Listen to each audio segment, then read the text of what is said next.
Немногословные они. Мамы, жены, которые, как никто, знают цену жизни. И проблему они понимают немного по-другому. Остальное потом. С какими проблемами? Да. Ну, у нас проблем нету. Просто жалко своих. Изменились. Жестко изменились.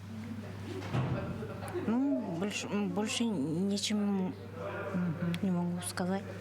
На самом деле вопросы, конечно, есть. И если бытовые можно решить здесь и сейчас, то задачи законодательного характера идут сложнее.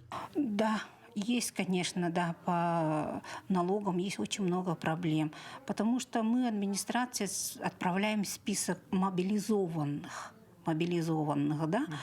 К сожалению, мы туда не включаем семьи, да, жены, дети, мамы, сестры не входят.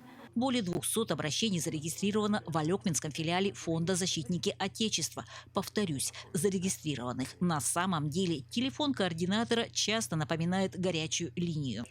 И если материальные вопросы у родных на втором плане, то вопросы об отпусках, особенно по ранению, на первом. У него сейчас отпуск по ранению.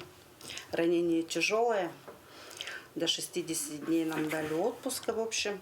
А 2 недели, то бишь, вот должны были прибавить, так сказать, вот догулять. За второе Им же, полугодие. да, за 22 год не дали, потому что сказали, у вас нет удостоверения.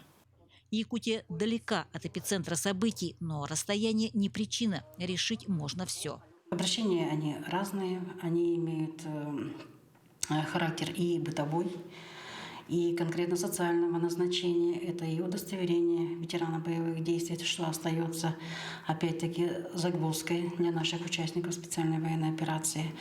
Но, опять-таки, повторюсь, решаем вопросы, и они решаемы. Елена Фаст, Максим Копылов, Алекминск.